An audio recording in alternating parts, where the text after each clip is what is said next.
మీరు పంచమ స్థానంలో శని సంచార స్థితి ఉండడం, వక్ర గమనంలో శని భగవానుడు ఉండడం వలన వాహన ప్రమాదాలు స్వల్పంగా పొంచి ఉన్నాయి. నీటితో నిప్పుతో దూరంగా ఉండే ప్రయత్నం చేయండి. 6వ స్థానంలో రాహు సంచార స్థితి ఉండడం వలన రుణ సమస్య, రోగ సమస్య పొంచి ఉన్నాయి. దయచేసి అప్పులు ఇవ్వద్దు, అప్పులు తెచ్చుకోవద్దు.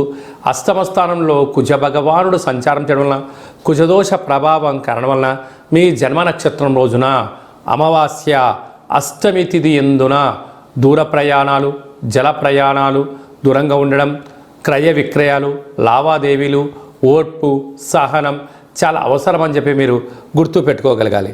అదే కాకుండా కూడా రాజ్యస్థానంలో రాహు సంచార స్థితి, లాభంలో బుధ శుక్ర సంచార స్థితి, వ్యయంలో కేతు భగవానుడు ఉండడం వల్ల చిన్న చిన్న విషయాలకు ఆందోళన, సున్నితమైన స్వభావం కలిగి ఉండబడిన ఎవరైనా ఏదైనా అన్నట్లయితే దానినే మీరు మనసులో పెట్టుకొని పదే పదే